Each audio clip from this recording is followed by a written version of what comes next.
ವಕ್ಫ್ board ರೈತರಿಗೆ notice issue ಮಾಡ್ತಾ ಇರೋದನ್ನ ವಿರೋಧಿಸಿ ಬಿಜೆಪಿ ರಾಜ್ಯದಾದ್ಯಂತ ಹೋರಾಟವನ್ನು ಮಾಡ್ತಾ ಇದೆ.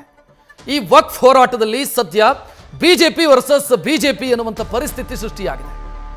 ಯತ್ನಾಳ್ ಟೀಮು ಇವತ್ತಿಂದ ಏನು ಹೋರಾಟಕ್ಕೆ ಇಳಿದಿದೆ, ಅದಕ್ಕೆ ಬಿಜೆಪಿಯ ಕೆಲ ನಾಯಕರಿಂದ ವಿರೋಧ ವ್ಯಕ್ತವಾಗಿದೆ. ವಕ್ಫ್ ಭೂ ಕಬಳಿಕೆ ವಿರೋಧಿಸಿ ಬೀದರ್ನಲ್ಲಿ ಹೋರಾಟ ಶುರುವಾಗಿದೆ. ಆದರೆ ಹೋರಾಟದಲ್ಲಿ ಕೇಂದ್ರದ ಬಿಜೆಪಿ ನಾಯಕರ ಫೋಟೋವನ್ನು ಬಳಸಿರೋದು ತಪ್ಪು ಅಂತ ಅಲ್ಲಿನ ಬಿಜೆಪಿಯ ಸ್ಥಳೀಯ ಬಿಜೆಪಿ ನಾಯಕರು ಆಕ್ಷೇಪ ವ್ಯಕ್ತಪಡಿಸಿದ್ದಾರೆ. ಬ್ಯಾನರ್ ಅಲ್ಲಿ ಮೋದಿ, ನಡ್ಡಾ, ಅಮಿತ್ ಶಾ ಇವರ ಫೋಟೋವನ್ನ ಯತ್ನಾಳ್ ಟೀಮ್ ಬಳಸಿಕೊಂಡಿದೆ.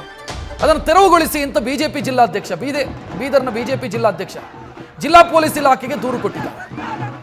ನಮ್ಮ ನಾಯಕರ ಫೋಟೋವನ್ನು ಬಳಸಿದ್ದಾರೆ, ಅದನ್ನು ಬಳಸಂಗಿಲ್ಲ, ಅದನ್ನು ತೆರವುಗೊಳಿಸಿ ಅಂತ ಅವರು ಕಂಪ್ಲೇಂಟ್ ಕೊಟ್ಟಿದ್ದಾರೆ.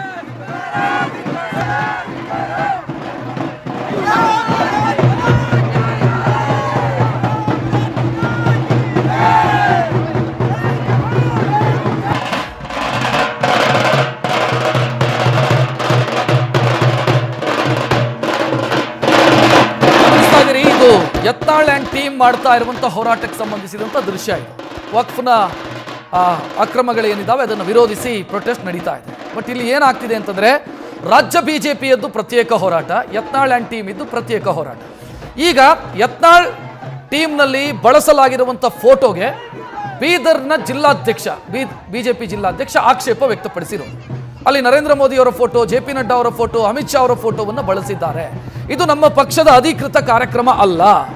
ಅಧಿಕೃತ ಕಾರ್ಯಕ್ರಮ ಅಲ್ಲದೇ ಇರುವಾಗ ನಮ್ಮ ನಾಯಕರ ಫೋಟೋವನ್ನು ಅವ್ರು ಯಾಕೆ ಬಳಸಿದ್ರು ಅಂತ ಅವರು ಕಂಪ್ಲೇಂಟ್ ಕೊಟ್ಟಿದ್ದಾರೆ. ಆ ಫೋಟೋವನ್ನು ಕೂಡ ನೀವು ಗಮನಿಸ್ತಾ ಇದ್ದೀರಿ. ಬ್ಯಾನರ್ನಲ್ಲಿ ಹಾಕಲಾಗಿರುವಂಥ ಫೋಟೋ ರಾಜ್ಯ ಬಿಜೆಪಿ ನಾಯಕರ ಫೋಟೋ ಇಲ್ಲ, ಬದಲಾಗಿ ಕೇಂದ್ರದ ಬಿಜೆಪಿ ನಾಯಕರ ಫೋಟೋವನ್ನು ಬಳಸಿಕೊಳ್ಳಲಾಗಿದೆ.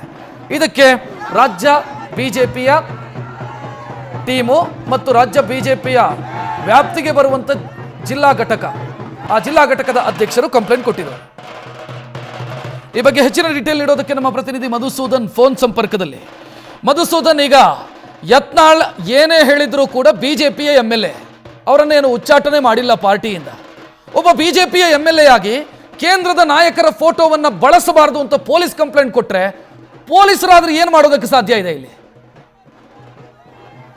ನಿಜಕ್ಕೂ ರಕ್ಷಿತ್, ಇದು ಪಕ್ಷದ ಚೌಕಟ್ಟಿನಲ್ಲಿ ಆಗ್ಬೇಕಾಗಿರುವಂತಹ ಒಂದಷ್ಟು ಶಿಸ್ತಿನ ಕ್ರಮ. ಆಕ್ಚುಯಲ್ ಆಗಿ ಹೇಳ್ಬೇಕು ಅಂತ ಹೇಳಿದ್ರೆ, ಈ ಹಿಂದಿನ ಯತ್ನಾಳ್ ಅವರು ಬಿಜೆಪಿಯ ವಿರುದ್ಧ ಒಂದಷ್ಟು ಮಾತುಗಳನ್ನ ಆಡ್ಬೇಕಾದ್ರೆ ಶಿಸ್ತು ಸಮಿತಿ ಆಕ್ಟ್ ಮಾಡ್ಬೇಕಾಗಿತ್ತು, ಮಧ್ಯ ಪ್ರವೇಶ ಮಾಡಬೇಕಾಗಿತ್ತು. ಆದ್ರೆ ಬಿಜೆಪಿ ರಾಜ್ಯಾಧ್ಯಕ್ಷ BY ವಿಜಯೇಂದ್ರ ಆಗಿರ್ಬಹುದು, ಅಥವಾ ಬಿಜೆಪಿಯ ಯಾವುದೇ ಒಬ್ಬ ಪದಾಧಿಕಾರಿ ಆಗಿರ್ಬೋದು, ಅದು ರಾಜ್ಯ ಪ್ರಧಾನ ಕಾರ್ಯದರ್ಶಿಗಳಾಗಿರ್ಬಹುದು, ಅಥವಾ ಪಕ್ಷದಲ್ಲಿ ಇರೋ ಅಂತ ಯಾವುದೇ ಒಬ್ಬ ಪ್ರಮುಖ ನಾಯಕರಾಗಿರ್ಬಹುದು, ಯತ್ನಾಳ್ ವಿರುದ್ಧ ಈ ತನಕ ಯಾವುದೇ ದೂರನ್ನ ಕೊಟ್ಟಿಲ್ಲ. ಆದ್ರೆ ಇವತ್ತು ಏಕಾಏಕಿ ಯಾವಾಗ ವಕ್ಫ್ ವಿಚಾರಕ್ಕೆ ಸಂಬಂಧಪಟ್ಟಂತೆ 3 ತಂಡಗಳಾಗಿ ಮಾಡಿಕೊಂಡು ಡಿಸೆಂಬರ್ ಮೊದಲನೇ ವಾರದಲ್ಲಿ ರಾಜ್ಯಾದ್ಯಂತ ಪ್ರವಾಸವನ್ನ ಮಾಡಬೇಕು ಅನ್ನೋ ಈ ಒಂದು ಸಂದರ್ಭದಲ್ಲಿ ನೇರವಾಗಿ ಯತ್ನಾಳ್ ಅವರು ತಮ್ಮದೇ ಆದಂತ ಒಂದಷ್ಟು ಚೌಕಟ್ಟಿನಲ್ಲಿ ಬೀದರ್ನಿಂದ ಪ್ರವಾಸವನ್ನ ಆರಂಭ ಮಾಡಿದ್ದಾರೆ. ಇದರಲ್ಲಿ ಕೇಂದ್ರದ ನಾಯಕರಾದಂತಹ JP ನಡ್ಡಾ, ನರೇಂದ್ರ ಮೋದಿ ಹಾಗೆ ಅಮಿತ್ ಶಾ ಅವರ ಫೋಟೋಗಳನ್ನ ಬಳಸ್ಕೊಂಡಿರೋದು ಅಕ್ಷಮ್ಯ ಅಪರಾಧ ಅಂತ ಬಿಜೆಪಿಯ ಬೀದರ್ನ ಜಿಲ್ಲಾ ಘಟಕದ ಅಧ್ಯಕ್ಷ ದೂರನ್ನ ಕೊಟ್ಟಿರುವಂತದ್ದು. ಇದು ಮುಂಬರುವಂತ ದಿನದಲ್ಲಿ ಶಿಸ್ತು ಕ್ರಮಕ್ಕೂ ಕೂಡ ಮುಂದಾಗುತ್ತೆ, ಅದಕ್ಕೂ ಕೂಡ ಇದನ್ನ ಸೂಚನೆಯನ್ನ ಕೊಡ್ಲಾಗತ್ತೆ.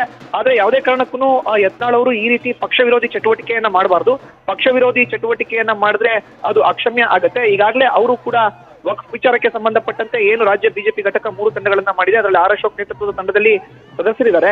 ಅವರು R ಅಶೋಕ್ ನೇತೃತ್ವದಲ್ಲೇ ಹೋರಾಟವನ್ನ ಮಾಡ್ಬೇಕಾಗುತ್ತೆ, ಅದರಲ್ಲೇ ಮುಂದುವರಿಬೇಕಾಗುತ್ತೆ. ಆದ್ರೆ ಏಕಾಏಕಿ ಪ್ರತ್ಯೇಕವಾಗಿ ಹೋರಾಟವನ್ನ ಮಾಡೋದು ಎಷ್ಟರ ಮಟ್ಟಿಗೆ ಸರಿ ಅನ್ನೋ ಒಂದು ಪ್ರಶ್ನೆಯನ್ನ ಎತ್ತೋದ್ರ ಮೂಲಕ ಇವತ್ತು ಅಧಿಕೃತವಾಗಿ ಯತ್ನಾಳ್ ವಿರುದ್ಧ ಕಂಪ್ಲೇಂಟ್ ಅನ್ನ ಕೊಟ್ಟಿದ್ದಾರೆ. ಅದರಲ್ಲೂ ಪೊಲೀಸ್ ಇಲಾಖೆಗೆ. ಮುಂಬರುವಂತ ದಿನದಲ್ಲಿ ಬಿಜೆಪಿಯ ರಾಜ್ಯ ಶಿಸ್ತು ಸಮಿತಿಗೂ ಕೂಡ ಯತ್ನಾಳ್ ವಿರುದ್ಧ ಕಂಪ್ಲೇಂಟ್ ಅನ್ನ ಅಂದ್ರೆ ದೂರನ್ನ ನೀಡಲಾಗುವಂತ ಸಾಧ್ಯತೆ ಇದೆ. ರಕ್ಷಕ್, ಥ್ಯಾಂಕ್ ಯು ಮಧುಸೂದನ್ ಮಾಹಿತಿಗೆ. ನ್ಯೂಸ್ ಫಸ್ಟ್ ನಿರ್ಭೀತಿಯಿಂದ ನಿಮ್ಮ ಪರವಾಗಿ.